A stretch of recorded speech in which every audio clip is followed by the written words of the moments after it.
Just to add to what Dr. Anil was saying, and also to link to your previous question on the first round, is there any hope?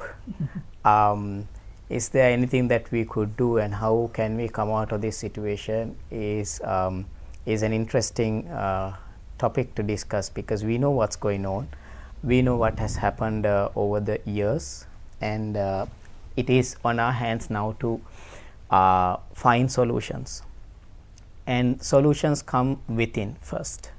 It's me who need to first change, and then only everything will change. So we need to think of our lifestyle, what we consume, and how our domestic, how our houses and our daily essentials, to the transportation, to electricity, to water usage, and everything is managed. And then we have to look at the company level. The companies have a responsibility. It is the citizens and also the corporate citizens, the companies operating in this country. Like Otar and Dr. Anil was saying, most of the companies do speak about carbon trading, carbon offsetting, zero carbon, carbon neutral, all these concepts. Sustainability, sustainable develop. Countries speak of sustainable development goals, and have now we as Sri Lanka has produced a document called NDC, the nationally determined commitments to internally determined commitments to the international community under the Paris Agreement, and have said that we are going to cut down 16% from our energy generation itself in terms of carbon emissions. And the transportation, there are separate targets that we have committed to achieve. So it is the now the government have not gone in line with the promises that we have made to the international community. That is sad. But if we know, if the government, like all of us were saying, the government is not making the right policies, there are still two that is citizens and the corporate citizens who can still make a change. So there is a big responsibility on the companies, because they are more sustainability focused by default, because when you are dealing with the international community, you are required to meet certain standards. So companies are thriving, or if they are showing that they are trying to be more sustainable, so they have a greater responsibility of understanding the real issue. So individually we have a responsibility in terms of our domestic household consumption, to how we do things, and the companies have a responsibility. Government have a separate responsibility, that is an international commitment that we need to make and achieve. Now, is there any hope? Yes, there is hope, but we need to act right now. Just today in the morning, I was listening to the radio. There was a news item that said the polar bears will be completely extinct by 2100.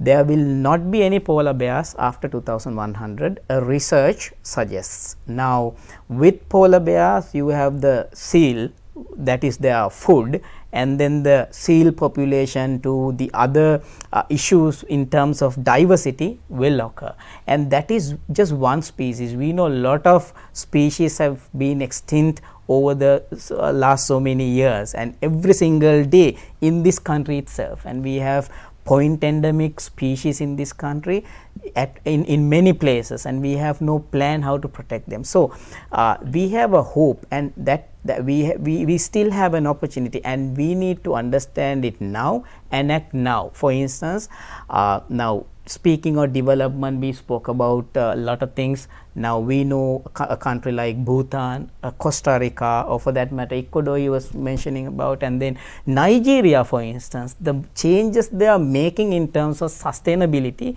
is so great. But what do we do?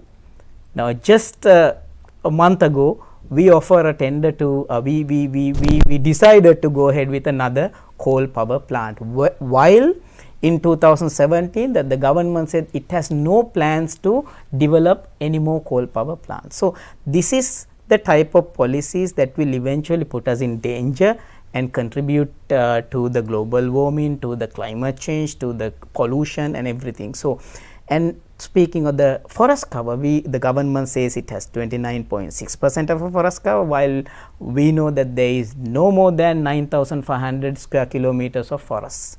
So, what do we end up at? Roughly about 17%. So, we still are going to put our other state forests in danger. So, these are going to be destroyed. So, we need to make the decision right now. We have beautiful wetlands, we have beautiful mountains, catchments, everything is under threat, and we are building too many reservoirs, submerging tens of thousands of hectares of thick forests. Now, the forests create water and it brings us the rain, and that rainwater is what we are going to harvest by building a reservoir. But if you cut down the very forests that are creating the rain, what are you going to store in these tanks that you are going to build? So, this is what I wanted to highlight, that we have to act now and understand that this development we are pursuing is not going to bring us any hope. If it had happened since Mahavali, fast-phase Mahavali scheme, 45 years down the line, we should have been a developed country. But has anything changed? Have anything changed? We plan to give electricity to India, and where have we ended up with all these major reservoirs we built up in the Central Hills? And that's with spending billions and billions as well. And I would like to add to that is where they were talking about the other countries like Costa Rica, because I've been to Rwanda, in the last 2 years. I was part of a naming ceremony they have for their gorillas.